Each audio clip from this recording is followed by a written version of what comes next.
Good morning, students. This is our day 4 videos. Dear aspirants, I am not a pro in making the videos, so it takes time. You also need to be patient. So today's topics that we are going to start are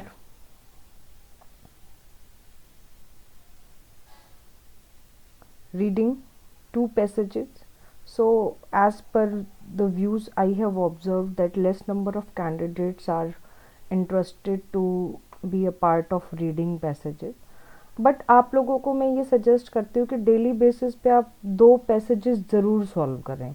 अगर आप ये नहीं solve करेंगे तो again same thing, आपका जो 100% selection की जो बात है वो मिस कर देंगे आप. Secondly is regarding the writing skill. तो आज का हमारा टास्क है कि आप सभी एक आर्टिकल राइटिंग लिखेंगे, नॉट मोर देन 200 वर्ड्स, और ये आर्टिकल आपका होगा चंद्रयान 3 पर. अब की बार कैंडिडेट्स इस टॉपिक के आने की बहुत ज़्यादा पॉसिबिलिटी है क्योंकि ये करंट टॉपिक है.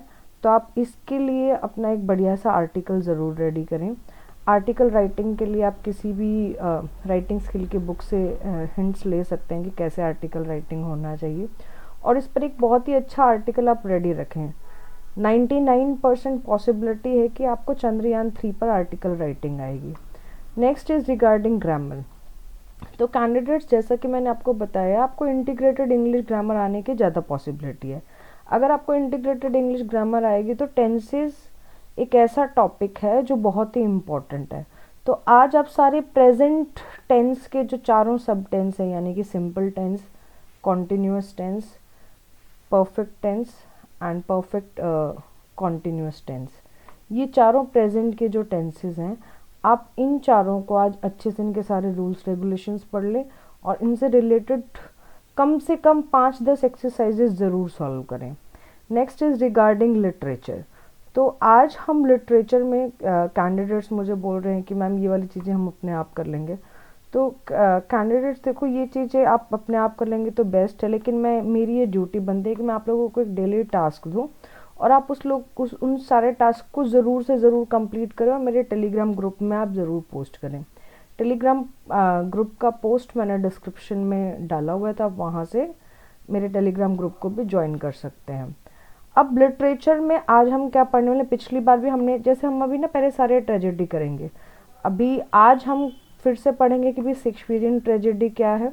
फिर उसके बाद मैकबेथ जो है, उनका एक मैकबेथ आने के भी बहुत सारे चांसेस इसलिए हैं कि हमारे बैचलर्स डिग्री में मैकबेथ लगभग सारी यूनिवर्सिटीज़ में लगा हुआ है.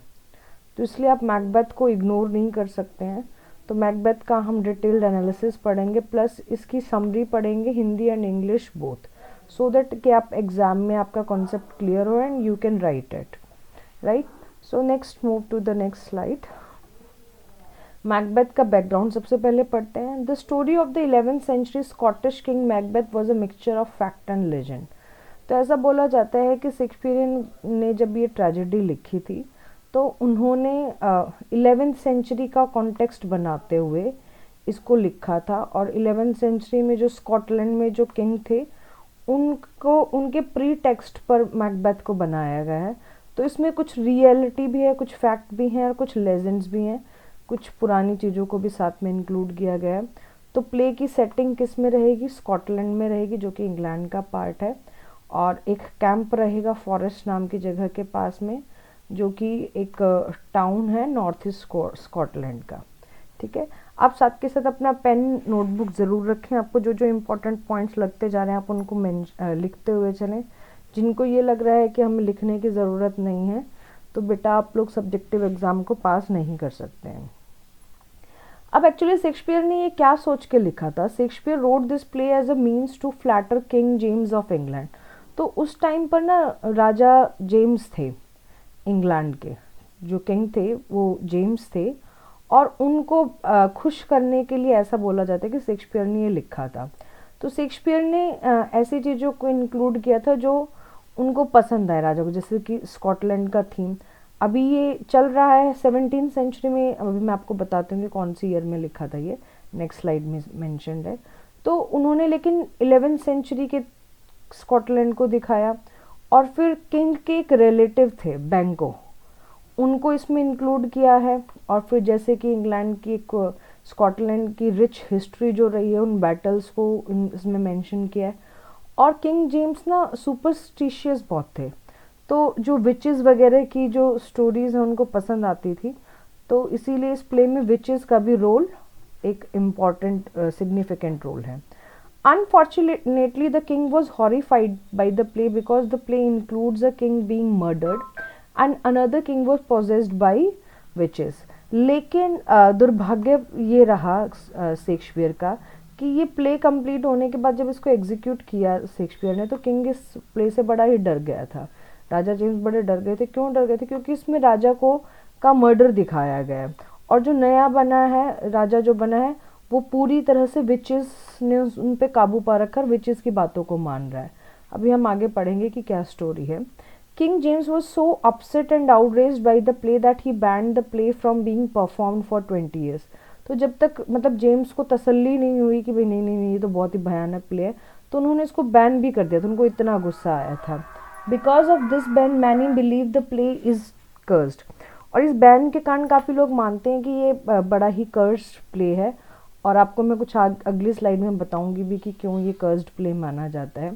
Actors never say the play's name, और इसीलिए ना इस प्ले का नाम कोई भी नहीं लेता है। इंग्लिश जो थिएटर ग्रुप है उसमें कभी भी ना मैकबेथ प्ले का नाम नहीं लिया जाता। इसलिए नहीं लिया जाता है क्योंकि सबको ये लगता है कि ये बड़ा ही अभिशापित प्ले है और ये सुपरस्टिशियस है, अंधविश्वास से भरा हुआ है।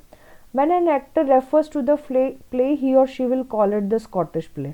तो अगर आपके एग्जाम में क्वेश्चन आ जाए कि शेक्सपियर का जो स्कॉटिश प्ले है उसको एज अ ट्रेजेडी प्रूव करो, तो आप इस चीज़ का बिल्कुल ध्यान रख सकते हैं कि यहाँ पे स्कॉटिश प्ले का मतलब कौन सा प्ले हो गया, हमारा प्ले मैकबेथ।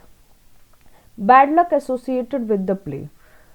अब इसमें ऐसा बैड लक क्या था, अब जल्दी जल्दी मैं आपको पढ़ के बताती हूँ। स्वीडन में जब ये किया गया था तो क्या हुआ था कि एक डल प्रॉप था जो स्टेज में नाइफ की तरह यूज़ किया गया था प्रोडक्शन के टाइम में। तो इसलिए क्या किया कि ये तो बड़ा डल सा लग रहा है, ऐसा करते हैं कि रियल का नाइफ रख देते हैं। और उस टाइम पर एक एक्टर एक्सीडेंटली स्टेज पर ही मारा गया था। वैसे ही 1930 में जब स्वॉर्ड फाइट हो रही थी एंड ऑफ द प्ले, तो स्वॉर्ड मीन्स जो आपकी तलवार होती है, तो स्वॉर्ड के पॉइंट एक टूट के गिर गया और वो उड़ता हुआ ऑडियंस के पास चला गया, जिससे एक ऑडियंस मेंबर को चोट आई, इंजरीज आई। Thousands of bad luck tales have piled up, including deaths, grisly sword fighting injuries, riots, fires, collapsing scenery, unexplained illnesses, bankruptcies and more. और इस तरह से ना पता नहीं बैड लक की हज़ारों कहानियाँ हैं जिनमें ये सारी चीज़ें एक्सप्लेन की गई कि जब भी ये प्ले परफॉर्म किया गया तो कुछ ना कुछ गड़बड़ हुआ है। Even the great Shakespearean actor Laurence Olivier narrowly avoided a crushed skull when a curtain weight nearly fell on his head in a 1937 production. और इवन जैसे शेक्सपियर की डेथ के बाद भी जब भी इस प्ले को किया गया, परफॉर्म किया गया, तो 1937 में एक प्रोडक्शन में जो शेक्सपियर के फेमस एक्टर रहे हैं, मतलब शेक्सपियरियन एक्टर से मतलब है कि शेक्सपियर के प्लेज को जो अच्छे से परफॉर्म करने वाले एक्टर थे लॉरेंस ओलिवियर, वो भी बेचारे बड़ी मुश्किल से बचे थे। क्या हुआ था कि एक कर्टेन का वेट एकदम से उनके सिर पर गिर गया था, वरना उनका जो सिर की खोपड़ी है वो पूरी तरह से क्रश हो जाने थे। तो अब समझते हैं इसके मेन कैरेक्टर्स क्या क्या हैं। तो कैंडिडेट्स, सबसे मेन कैरेक्टर तो आप देखो मैकबेथ को लेकर चलें। यस, आप साथ के साथ ना नोट करें ये सारे कैरेक्टर्स के नेम, क्योंकि बाद में जब एग्ज़ाम सिर पे आ जाएंगे तो आपको ये जो एक मैंने नोटबुक बनाने के लिए बोला है, जो आपके पास स्पाइरल बाइंडिंग की A4 साइज़ की जो नोटबुक है, वो आपके लिए बहुत ज़्यादा बेनिफिशियल होने वाली है, क्योंकि आप इसमें सारी चीज़ें नोट करेंगे, आप जल्दी से रेफ़र कर पाएंगे। और अगर आप ये सोचते हैं कि नहीं नहीं मैडम PDF शेयर कर रही हैं टेलीग्राम ग्रुप पर, हम वहाँ से ले लेंगे, तो वो प्रैक्टिकली आपके लिए बड़ा बल्कि और इम्पॉसिबल काइंड ऑफ टास्क हो जाएगा। तो सबसे मेन कैरेक्टर है मैकबेथ, ये प्रोटेगनिस्ट है, ठीक है, और ये हीरो हैं बिगनिंग में, और बाद में यही अपने फेट के विलन बन जाते हैं, और हम देखेंगे कैसे।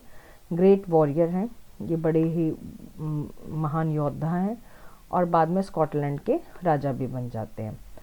अब इनकी वाइफ थी लेडी मैकडफ और उनका बेटा, ठीक है, सॉरी गलत बोल दिया मैंने, इनकी वाइफ लेडी मैकबेथ, ये नहीं, ये रही लेडी मैकबेथ।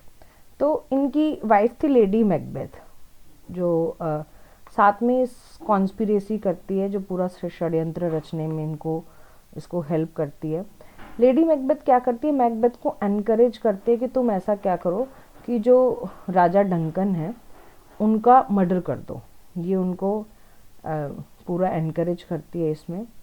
और फिर बाद में जब राजा का, अब देखिए राजा कौन है, राजा हैं डंकन, और डंकन जो किंग हैं वो कहाँ के राजा हैं, स्कॉटलैंड के राजा हैं। तो he is king of Scotland. तो मैकबेथ क्या करता है, इनका मर्डर कर देता है। एनकरेज कौन करता है, लेडी मैकबेथ करती है।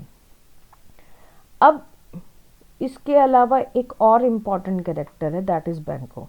तो जो किंग जेम्स थे उस टाइम पर इंग्लैंड के, उनके एक पूर्वज माने जाते हैं बैंको, ठीक है, उनके एंसेस्टर हैं, उनके रिश्तेदार हैं, इसीलिए बैंको नाम का कैरेक्टर इसमें लिखा गया है। तो ये क्या है, स्टेज प्ले के बिगनिंग में बैंको भी एक महान योद्धा है और वो मैकबेथ का फ्रेंड भी है, ठीक है। और स्टोरी कैसे स्टार्ट होती है कि जब वो एक बैटल से वापस आ रहे होते हैं तो उनको रास्ते में 3 विचेस मिलती हैं। विचेस आई बिलीव आप सबको पता होगा, हिंदी में जिनको हम डायन या फिर क्या बोल सकते हैं, आप कमेंट बॉक्स में लिख सकते हैं, मुझे तो डायन वर्ड यूज दिमाग में आया है। तो ये जो तीनों विचेस हैं, ये एक तरह से माना जाता है कि फेट की एजेंट है, कि आगे आपका भाग्य कैसे होने वाला है उसके एजेंट के रूप में काम कर रही हैं। और ये कुछ प्रोफेसीज रिवील करती है। प्रोफेसीज मतलब होता है कुछ भविष्यवाणी करती हैं, ठीक है। और ये भविष्यवाणी किस किस को बताती है, जब बैंको और मैकबेथ दोनों बैटल से वापस आए थे, when both of them were coming back from the battle, so they saw 3 witches and these 3 witches revealed some prophecies to both of them, okay. And what were the prophecies? The prophecies were, the 3 witches told that Macbeth is going to be the king of Scotland, and Banquo will not be the king of Scotland, but his generations, his offsprings will be the king of Scotland. So this was told by the 3 witches. अब बात करते हैं, तो ये दोनों फिर after means they were a bit confused and puzzled, and when they were coming back, so they met Ross and Angus, Lennox Ross. अब ये दोनों क्या हैं, दे आर द मैसेंजर्स, ठीक है। अभी आपको इसको क्ले में ना इनका एक नेम यूज किया गया, Thanes. Actually they are the ones who are the soldiers, you can say, who are the close soldiers और close messengers of the king.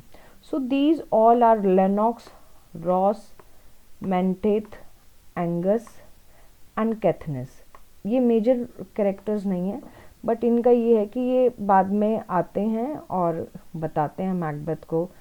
Ross आता है, रॉस और एंगस आते हैं और ये बताते हैं मैकबेथ और बैंको को कि डंकन आपकी बहादुरी से बहुत ज़्यादा खुश है, he is very happy with your courage, and as you have fought the battle and you have won the battle, so the king is very happy and he wants to offer some higher promotions to you. तो ये बताते हैं ये दोनों, और इससे फिर उनको मैकबेथ को और बैंको को जो 3 विचेस ने जो प्रोफेसी की थी, जो भविष्यवाणी की थी, उसके ऊपर उनको विश्वास हो जाता है, ठीक है। अब तो घर पे आता है Macbeth and he tells everything to lady Macbeth, and lady Macbeth conspirates and she plans that king Duncan should be called for dinner and he should be killed in this palace. तो ऐसा plan किया जाता है, and when Duncan was called for the dinner, lady Macbeth and Macbeth they kill the king, and how do they kill, they plan it, and they give a drink to all the other guards of Duncan, and later they were unconscious, and during their unconscious stage they kill the guards also. और Macbeth फिर ये बताता है कि मैंने राजा को नहीं मारा है, इसके गार्ड्स ने मारा और मुझे इसलिए गुस्सा आया और मैंने क्या किया है, उसके जो गार्ड्स हैं उनको भी मार दिया। वो इस तरह से ये चीज़ें इन्फॉर्म करता है। लेकिन जैसे ही अब डंकन के क्या है, डंकन इज़ हैविंग 2 sons, अब एक का नाम है डोनाल्बेन और दूसरे का नाम है मालकॉम, ठीक है। तो डंकन के दो बेटे हैं, एक डोनाल्बेन और दूसरा है मालकॉम। मालकॉम क्या है, डंकन्स का सन है, और जो कि बाद में, क्योंकि देखो इंग्लैंड में क्या था, एलिजाबेथन एज से ये चीज़ चलती है, एलिजाबेथन एज क्या, इंग्लैंड में तो हमेशा से ये चलता है राजा का बेटा will be the king. So उसी हायरार्की को फॉलो करते हुए Malcolm at the end of the play is going to be the king, he is also Duncan son. तो आप मैलकॉम भी एक इम्पॉर्टेंट कैरेक्टर है, इसको भी अच्छे से याद रख लें। फिर मैलकॉम के साथ में एक और थाने ऑफ स्कॉटलैंड है, जैसे कि मैंने बताया कि ये सारे थानेज थे। तो वैसे ही मैकडफ भी क्या है, एक थानेज है, और थाने है, और जो बाद में क्या करता है, किसको सपोर्ट करता है, मालकम को सपोर्ट करता है। वो मैकबेथ के अगेंस्ट जाता है और मैकडफ मालकम को सपोर्ट करने लग जाता है, क्योंकि उसको लगता है कि भी Duncan was a very nice king, तो उसका बेटा ही राजा बनना चाहिए, ना कि मैकबेथ। वो भी आप स्टोरी पढ़ेंगे तो you will get to know the plot line when you will be reading about it.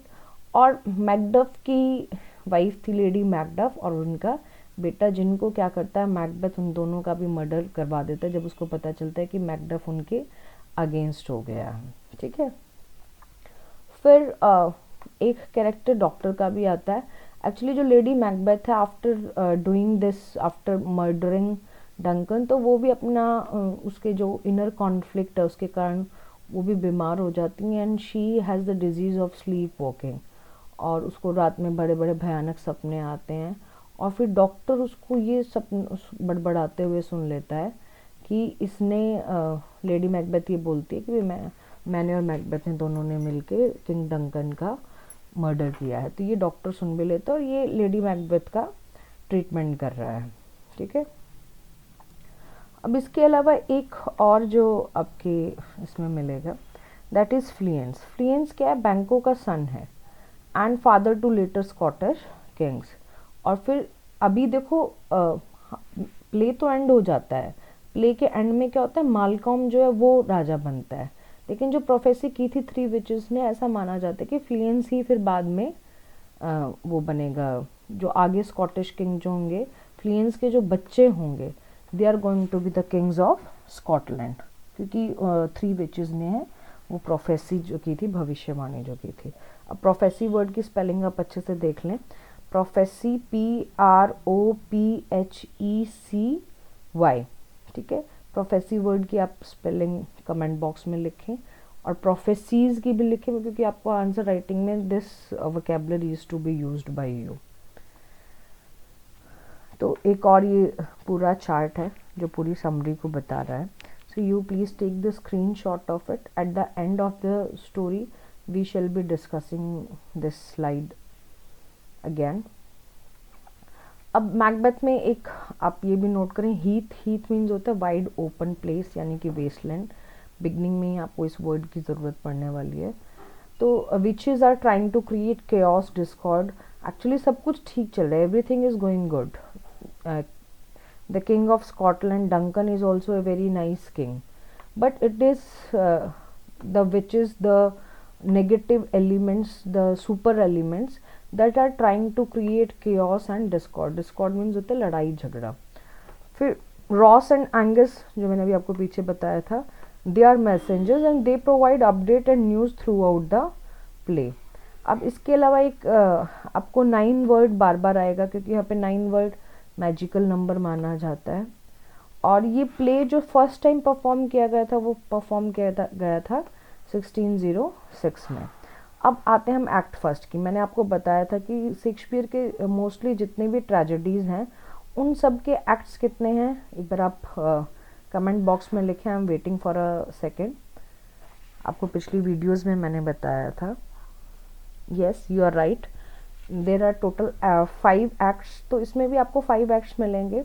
तो एक्ट फर्स्ट का बैकग्राउंड क्या होता है, the war hero Macbeth returns home and on the way encounters 3 witches who prophecy that he will one day be the king of Scotland, right. Seized by ruthless ambition, अब ये जो इसका ambition है, जो इसकी महत्वाकांक्षा है, वो उसको पूरी तरह से जकड़ लेती है। And spurred on by his wife, और उसकी वाइफ भी उसको उकसा देती है। Macbeth plans to murder king Duncan.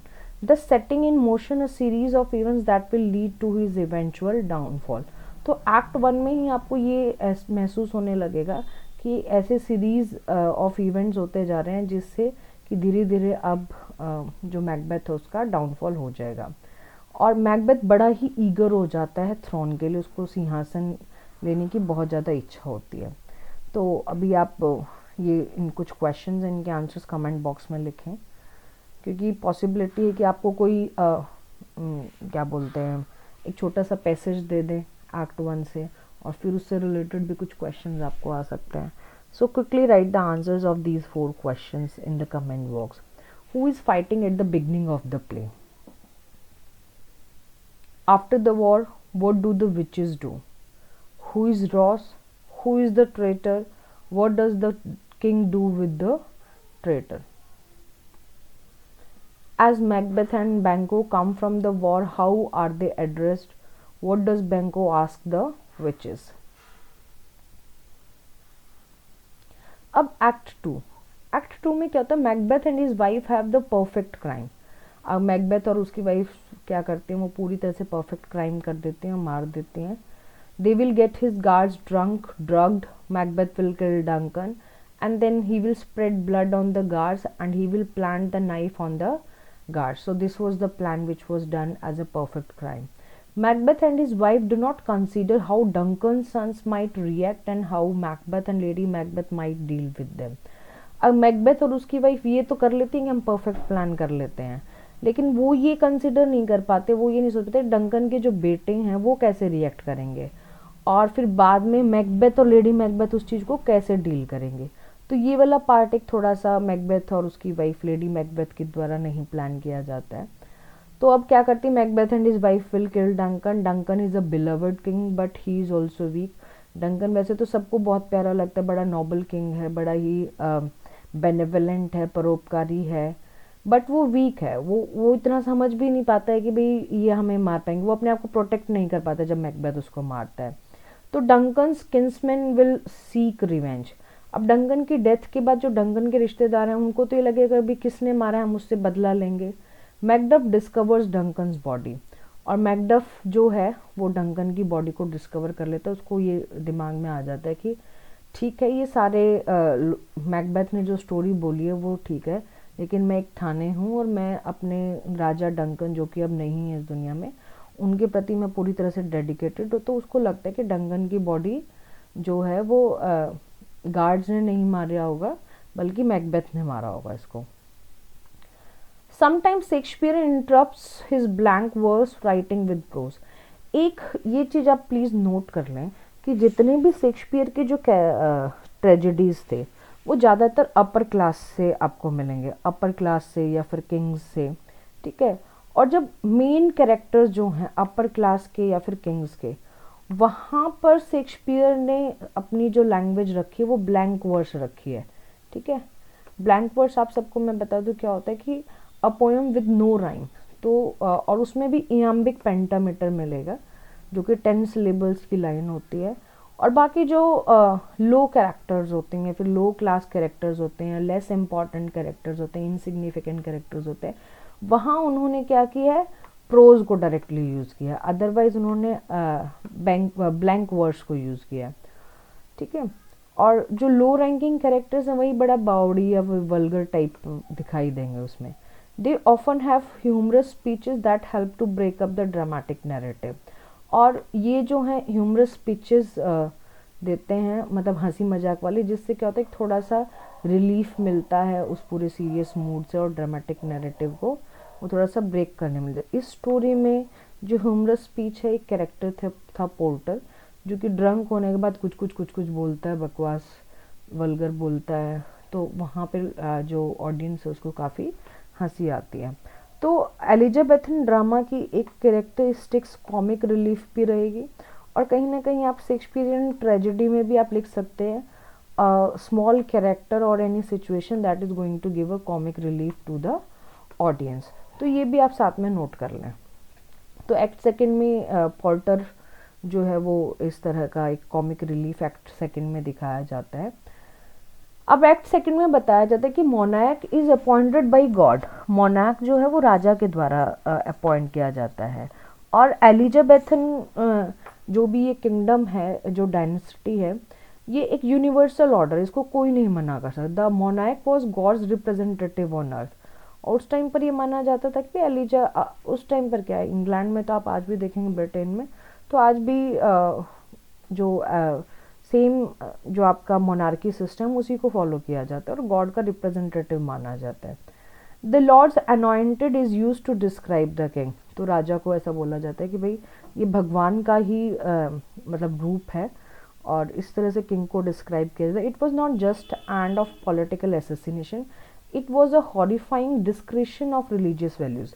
तो आप देखो, एक ऐसी कंट्री में जहाँ राजा को भगवान माना जा रहा है, उन्हीं का रूप माना जा रहा है, गॉड का रिप्रेजेंटेटिव माना जा रहा है, तो वहाँ पर जब एक तो मान लो राजा राजा को मार रहा है या फिर कोई मंत्री राजा को मार रहा है, और तो इतना बड़ा इशू नहीं होने वाला। लेकिन ये एक पॉलिटिकल असैसिनेशन मीन्स होता है मर्डर, है ना। तो ये एक नॉर्मली पॉलिटिकल असैसिनेशन नहीं दिखाया गया एक्ट 2 में, बल्कि बड़ा ही हॉरिफाइंग है। क्यों? क्योंकि जो रिलीजियस वैल्यूज हैं उनके अगेंस्ट जा रहा है, ये हॉरिफाइंग डिस्क्रेशन है, यानी कि उनको डी वैल्यू कर रहा है रिलीजियस वैल्यूज को। तो ये एक ऑडियंस में बड़ा ही वो हो जाता है, और एक्ट सेकंड इस चीज को पीक पर लेके जाता है। फिर एक्ट थर्ड का जो बैकग्राउंड है वो क्या है, यहाँ पे कॉन्फ्लिक्ट चल रहा है। ये बड़ा ही इंटरेस्टिंग है। कॉन्फ्लिक्ट कैसे चल रहा है, दो तरह की फोर्सेस में जब भी झगड़ा होता है या संघर्ष होता है, स्ट्रगल होता है, तो एक तरह का ड्रामा क्रिएट होता है। तो यहाँ दो तरह के कॉन्फ्लिक्ट क्रिएट होते हैं, एक तो एक्सटर्नल कॉन्फ्लिक्ट और एक इंटरनल कॉन्फ्लिक्ट। एक्सटर्नल कॉन्फ्लिक्ट कैसे होता है, जो किंग डंकन के जो थानेज थे, ठीक है, वो सभी उसके अगेंस्ट होना शुरू हो जाते हैं। फिर साथ में इंटरनल कॉन्फ्लिक्ट चलता है मैकबेथ का और लेडी मैकबेथ का। मैकबेथ क्या है, बार बार उसको ये लगता है कि भाई मैंने बहुत गलत किया, उसको खून दिखाई देता है अपने हाथों में, उसको हमेशा छुरा दिखाई देता है। तो ये उसका इंटरनल कॉन्फ्लिक्ट है, इनर कॉन्फ्लिक्ट चल रहा है। वैसे ही लेडी मैकबेथ जो है वो स्लीप वॉक करने लग जाती है, वो भी हेलुसिनेशन की स्टेज में जाती है, अनकॉन्शियस हो जाती है, उसको नाइट मेयर्स आते हैं। तो ये दोनों तरह के कॉन्फ्लिक्ट्स एक्ट 3 में आपको दिखाई देंगे। और साथ में एक्ट 3 में एक ड्रामेटिक आयरनी भी है। कैसे? Dramatic irony occurs when the words और actions of a character takes on a meaning for the audience और readers different from the one the character intends. Dramatic irony का मतलब क्या होता है कि ऑडियंस को क्या लग रहा है कि भाई जो बोल रहा है वही चीज होने वाली है ना। तो ऑडियंस जो कैरेक्टर ने बोला है, जो एक्शंस कैरेक्टर कर रहा है, उसी चीज को मानता है और उसी चीज को स्वीकार करता है। लेकिन कैरेक्टर के दिमाग में क्या चल रहा है, कैरेक्टर को एक्चुअली क्या चीज करने वाला है, वो वाली चीजें ऑडियंस को नहीं पता चलती। जो कि जैसे जैसे ड्रामा आगे चलेगा तो वो आयरनी फिर वो आपस में कॉन्ट्राडिक्ट करेंगे, ठीक है, कि अच्छा उसने ऐसा बोला था और वो चीज़ ऐसा होना शुरू हो गई। अब जैसे मैकबेथ बोल ही रहा है कि भाई जो गार्ड्स हैं उन्होंने उसको मार दिया था, ठीक है। लेडी मैकबेथ भी लोगों को इसी तरह से बता रही है, वो मैकबेथ को भी बार बार ऐसे करे कि मैकबेथ तुम चिंता मत करो, कुछ नहीं होने वाला है, ये चीज़ सिर्फ तुम्हें और मुझे पता है। बट एक्चुअली क्या होता है, खुद लेडी मैकबेथ जो है वो खुद स्लीप वॉक में और नाइट मेयर्स का शिकार, तो उसके भी इंनर कॉन्फ्लिक्ट चल रहा है। लेकिन वो उसको सलाह क्या देती है कि तुम ये कुछ नहीं होता, ये सिर्फ मन का वहम है, क्योंकि बैंकों का भूत उसे दिखाई देता है। ये आपको स्टोरी जब मैं बताऊंगी, आप एक बार बैकग्राउंड समझे और उससे आपको, ताकि आगे स्टोरी क्लियर होती चले। अब in Act 2, Lady Macbeth drugs Duncan's guards, enabling Macbeth to kill the king. Macbeth then kills the guards too, so that he can more easily blame them for the king's murders. Duncan's, अब act 3 यहाँ से शुरू होता है। Duncan के जो sons हैं मालकॉम and Donald, वो दोनों भाग जाते हैं, क्योंकि उनको ये डर लगता है कि उन दोनों का भी खून कर दिया जाएगा, उनका भी मर्डर कर दिया, they will be also assassinated. They flee and are suspects. वो भाग जाते हैं तो फिर लोगों को उनके ऊपर भी शक होने लग जाता है, कि लगता है कि भाई मालकम और डोनाल्ड बेन ने इनका जो स्कॉटलैंड के किंग हैं डंकन, उनको मरवाया होगा। As the act closes it seems that Macbeth will be named king. तो जैसे ही एक्ट बंद होता है तो उससे दिखाई देता है कि मैकबेथ जो है उसको राजा बना दिया जाएगा। Act 3 begins with Macbeth on the throne as the witches had predicted. तो अब यहाँ से एक्ट 3 शुरू होता है कि मैकबेथ जो है वो राजा बना हुआ है, सिंहासन पर बैठा हुआ है, जैसा कि उन तीनों विचेस ने, तीनों डायनों ने प्रेडिक्ट किया था, प्रोफेसी जो की थी. All seems to be going well for Macbeth but he feels threatened by Banquo. लेकिन उसको बैंको से डर लगता है क्योंकि बैंको और मैकबेथ उन दोनों को ही पता है कि भाई ऐसा होने वाला है. So act 3 marks as a turning point in the action. Up until now things have gone very much the way Macbeth had planned, क्योंकि एक्ट 2 तक तो सारी चीज़ें उसी तरह से प्लान हुई थी, जो जैसे प्लान की थी मैकबेथ ने वैसे ही गई. लेकिन अब यहाँ से टर्निंग पॉइंट आना शुरू हो जाएगा. क्यों? His sense of insecurity leads him to fear Banquo and his offspring. अब क्योंकि उसके अंदर जो माइंड में ये चीज़ थी कि भाई अरे नहीं नहीं, बैंको जो है उसके बच्चे जो हैं वो राजा बन सकते हैं, तो उसको ये लगता है कि अरे मेरे बच्चे जो होंगे वो अभी इन फ्यूचर राजा नहीं बनेंगे. So he is a bit afraid, he is insecure. और वो फिर क्या प्लान करता है कि बैंको को मारने का प्लान करता है और उसके बेटे को भी मारने का प्लान करता है. लेकिन ये पार्शियली सक्सेसफुल होता है. पार्शियली सक्सेसफुल होने का मतलब क्या है कि आधा सक्सेसफुल हो पाता है. कैसे?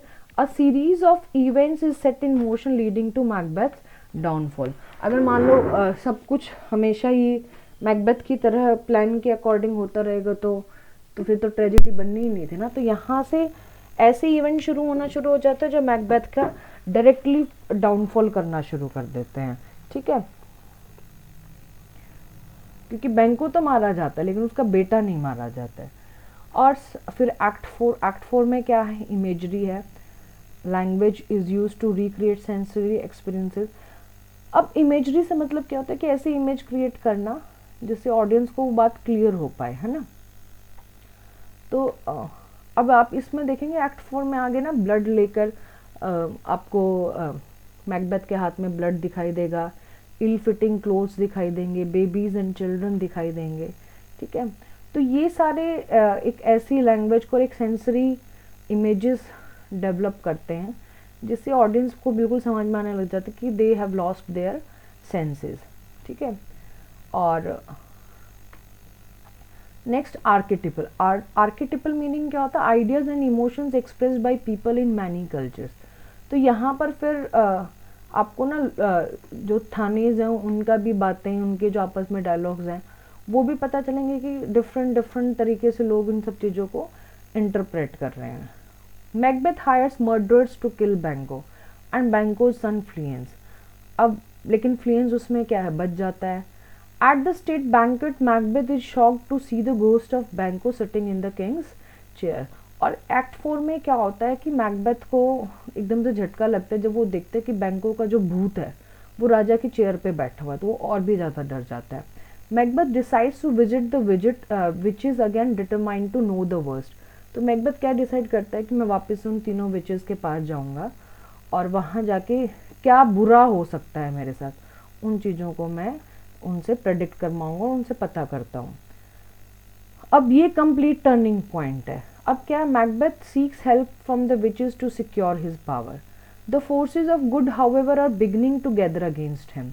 अब क्या है? यहाँ पे ये जाता है, आपने अगर फॉस्टस कभी पढ़ा है तो आप इसको, फॉस्टस को और मैकबेथ को, अगर आपको मान लो डिटेल्ड एनालिसिस कुछ करने के लिए आता है तो आप मैकबेथ को और फॉस्टस को साथ में मतलब आप साथ में दिखा सकते हैं, सिमिलैरिटी दिखा सकते हैं. तो मैकबेथ भी क्या पूरी तरह से अपनी साम दाम दंड भेद लगा के वो सोचता है कि क्यों ना मैं जो ये विचेस जो है इनकी पावर को यूज़ करूं ताकि मैं पावर में बना रहूं, मैं राजा बना रहूं और मैं ही राजा रहूं, या फिर मेरे बच्चे राजा बने, बैंको नहीं बनना चाहिए. तो अब यहाँ क्या है? जो सैटर्न, अगर आपने मिल्टन का पैराडाइज लॉस्ट पढ़ा है तो सैटर्न यानी कि जो आप बोलेंगे डीमन थिंग्स जो हैं या फिर नेगेटिव थिंग्स जो हैं, तो गुड और बैड के बीच की फाइट शुरू हो जाती है. तो गुड फोर्सेस तो ये बोलते हैं कि नहीं नहीं, मैकबेथ का तो निश्चित है कि he will not be the king. लेकिन विचेस फिर ये कहती है कि अब हम इसमें क्या कर सकते हैं. तो विचेस भी फिर उसमें प्रेडिक्शंस दिखाती हैं और इस तरह से सब कोई चीज़ें मिल के इसके अगेंस्ट हो जाएंगी, मैकबेथ के अगेंस्ट हो जाएंगे.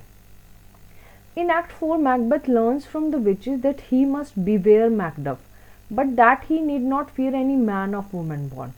तो अब एक्ट 4, अभी एक्ट 5 स्टार्ट नहीं हुआ, एक्ट 4 में फिर वो विचेस फिर से प्रेडिक्ट करती हैं कि मैकबेथ को बताती हैं कि तुम्हें ना मैकडफ से सावधान रहना चाहिए, लेकिन तुम्हें ये भी ध्यान रखना चाहिए कि तुम एक ऐसे आदमी से डरो जो कि किसी औरत की कोख से ना पैदा हुआ, who is not a women born. तो अब ये चीज़, however he sees a vision indicating that Banquo will indeed father a long line of kings, लेकिन फिर भी वो ये चीज़ तो प्रेडिक्ट कर देते। देखो इस चीज़ में हम कुछ नहीं कर सकते, हमें साफ साफ दिखाई दे रहा है बैंको फादर होगा और इसकी जो जनरेशन होंगी वो सारी किंग्स होंगे, ठीक है। साथ में उसको ये भी बताते हैं कि उसको मैकबेथ को, लेकिन वो एक तसल्ली देती हैं, झूठी तसल्ली बोल सकते हैं हम कहीं ना कहीं, कि मैकबेथ को कभी भी कोई नहीं जीत सकता, तब तक नहीं जीत सकता जब तक कि जो फॉरेस्ट हैं, एक फॉरेस्ट अभी आगे आपको नोट करवाऊंगी मैं, आप अभी स्टोरी समझे, कि जो फॉरेस्ट है वो अपने आप मार्च करते हुए, अपने आप कदम से कदम मिलाते हुए आगे चलकर उसके पास तक ना आ जाए, तब तक भी उसको कोई नहीं हरा सकता। तो मैकबेथ को थोड़ी एक तसल्ली मिल जाती है कि मुझे कोई नहीं हरा सकता। Armed with his new knowledge Macbeth orders the murder of Macduff's wife and son. तो अब क्योंकि उन्होंने ये कहा था कि भी तुम्हें मैकडफ से सावधान रहना है, तो वो क्या करता है कि विचेस की बात को मानते हुए मैकडफ की जो वाइफ और सन है, जो कि इनोसेंट है, उनकी तो कोई कहीं पे गलती भी नहीं थी, उनको किल करवाने के लिए वो ऑर्डर दे देता है। Macduff himself is in England to join forces with Malcolm, लेकिन मैकडफ क्योंकि वो ऑलरेडी शक करता था उस पर, तो वो पहले ही भाग के जा चुका था वहाँ से, ठीक है, स्कॉटलैंड से वो पहले ही जा चुका था। किसके पास जा चुका था? मालकॉम। मालकॉम कौन है? लिखो कमेंट बॉक्स में मालकॉम कौन है। Malcolm is the son of king Duncan, right. तो वो मालकॉम से ऑलरेडी इंग्लैंड में जाके मिल चुका था, और वो इस चीज़ से बड़ा ही दुखी हो जाता है जब उसको पता चलता है कि उसकी वाइफ और उसके सन को बड़ा ही रूडली मर्डर कर दिया गया है। Nevertheless Macduff and Malcolm will lead an army against Macbeth. तो इसीलिए भी कहीं ना कहीं निश्चित हो जाता है कि अब मैकडफ और मालकम दोनों मिलके मैकबेथ के अगेंस्ट एक आर्मी ज़रूर लीड करने वाले हैं, ठीक है। और इस तरह से act 5 will determine the outcome as Macbeth grown reckless in evil battles against Malcolm and his son. तो एक्ट 5 से ये चीज़ें बिल्कुल क्लियर हो जाती हैं कि अब इनका युद्ध होने वाला है, और युद्ध जो होगा वो बड़ा ही इविल होगा, ठीक है। बैटल्स होंगे मालकम और उसकी आर्मी के अगेंस्ट में। अब इनके थीम्स क्या हैं, ठीक है, एक ये क्वेश्चन भी कई बार आ जाता है कि मैकबेथ के क्या क्या थीम है। Macbeth is a play about ambition run amok. The witches' prophecies spur both Macbeth and Lady Macbeth to action, but the witches never make Macbeth or his wife do anything. They act on their own to fulfill their deepest desires and ambitions. तो main ambition है, उन्होंने तो सिर्फ prophecy की थी witches ने तो, लेकिन मैकबेथ और उसकी वाइफ जो हैं वो कुछ भी करने के लिए तैयार हो जाती है अपने डिज़ायर्स और एम्बिशंस को फुलफिल करने के लिए।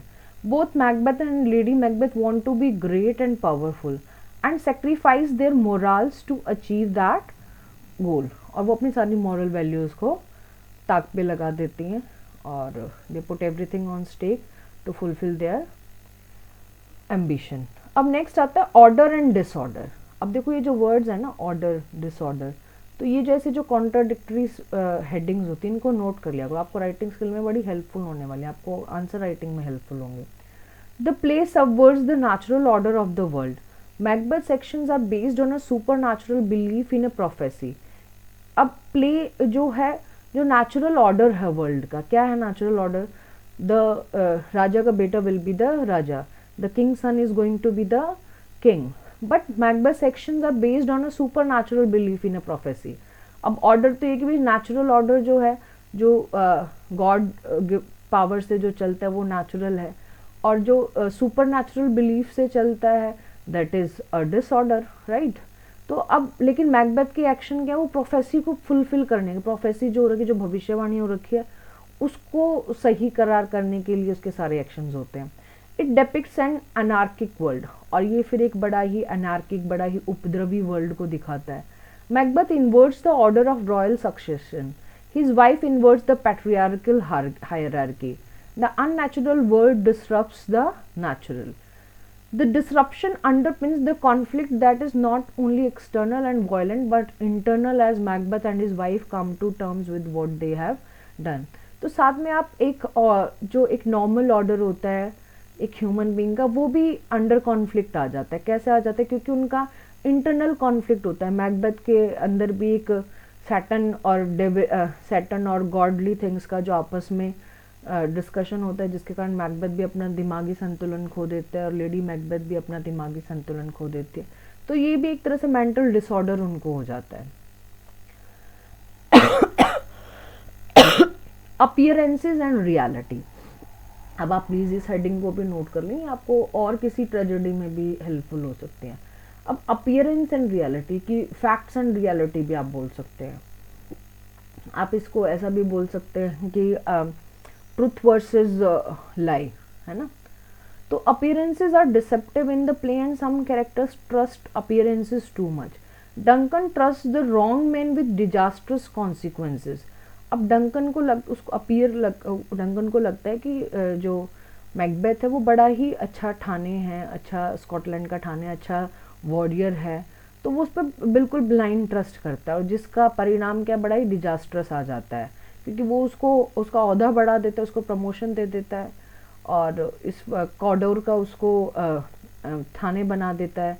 तो इससे उसका और भी कॉन्सिक्वेंस गलत हो जाता है.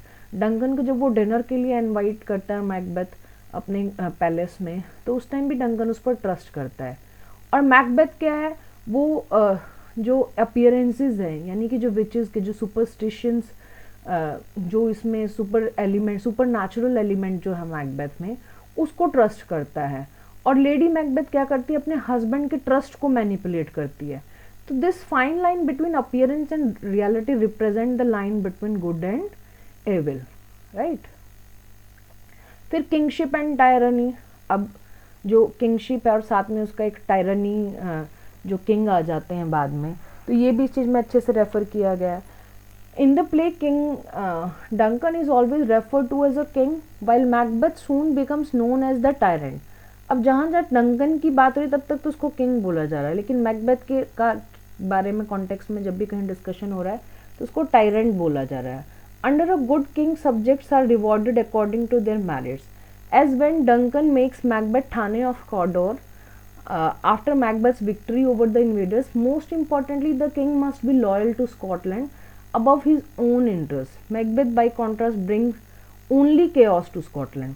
अब क्या है, डंकन तो एक नोबल किंग है, ठीक है, अच्छा किंग है, बिलीवर्ड किंग है. वो मैकबेथ को थाने ऑफ कॉडोर बना देता है जब वो जीत कर आता है अपने इन्वेडर्स से, अपने जो अटैक करने वाले जो थे उनकी कंट्री पर. तो वो उसके लिए लॉयल है, वो स्कॉटलैंड के लिए लॉयल है और वो अपने इंटरेस्ट को साइड में रख रहा है. लेकिन मैकबेथ उसके अपोजिट है, वो पूरे स्कॉटलैंड में केओस ले आता है ना, symbolized in the bad weather and bizarre supernatural element. और जब से मैकबेथ राजा बनता है तो बैड वेदर के इंडिकेशंस आते हैं, अजीब से सुपरनैचुरल इवेंट्स होते हैं, कोई रियल जस्टिस ऑफर नहीं किया जाता है, बस एक हैबिट दिखाई देती है कि मर्डर मर्डर मर्डर. तो सभी लोग इस चीज़ से उसके डरे रहते हैं, वो इसी को एक मतलब इस तरह से थ्रेटन करता रहता है as the embodiment of tyranny. और ये सब उसकी जो क्रूएल्टी है उसका एक उन सब चीज़ों को सिम्बलाइज करता है. एम्बॉडीमेंट मीन्स होता है एक तरह से उसका सिंबल है. He must be overcome by Malcolm so that Scotland can have a true king once more. और उसको ओवरकम कौन करता है, मालकॉम करता है. मालकॉम कौन है, जो डंकन का किंग है. मालकॉम किसकी हेल्प से करता है, मैकडफ की हेल्प से करता है. तो इस तरह से स्कॉटलैंड में दोबारा से ऑर्डर हो जाता है, किंगशिप, एक गुड किंगशिप आती है जब मालकॉम राजा बन जाता है. Okay, so that's all for this video. In next video I will be sharing the detailed summary in Hindi, plus I will tell you this some of the main elements of tragedy Macbeth. उससे पहले एक बार discuss कर लेते हैं हम ये एक story को, थोड़ा सा आप समझने की कोशिश करें. आप इसका स्क्रीनशॉट ले लें. डंकन है, एक्ट 1 स्टार्ट होता है एक हीथ प्लेस से स्टार्ट होता है. मैकबेथ और बेंको वो दोनों वापस आ रहे हैं. मैकबेथ डंकन की आर्मी का जनरल है, बैंको भी डंकन की आर्मी का जनरल है। तो ये दोनों कोलीग्स हैं until Duncan's death, after which Banquo becomes suspicious. Macbeth has him killed because Macbeth, ये बेटा टाइप गलत हो रखा है, Macbeth has killed him because the witch's first prophecy has made him feel threatened by Banquo, but his son flees escapes. और Duncan के दो बेटे हैं, डोनाल्बिन और मालकॉम, ठीक है। तो मालकॉम जो है वो एल्डेस्ट सन है और यही उत्तराधिकारी बन सकता है सिंहासन का। Donald Ben second eldest son है।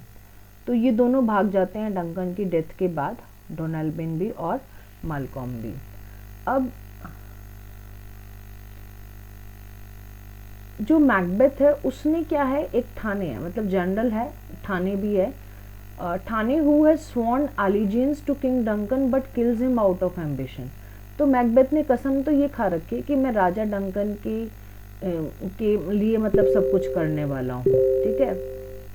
बट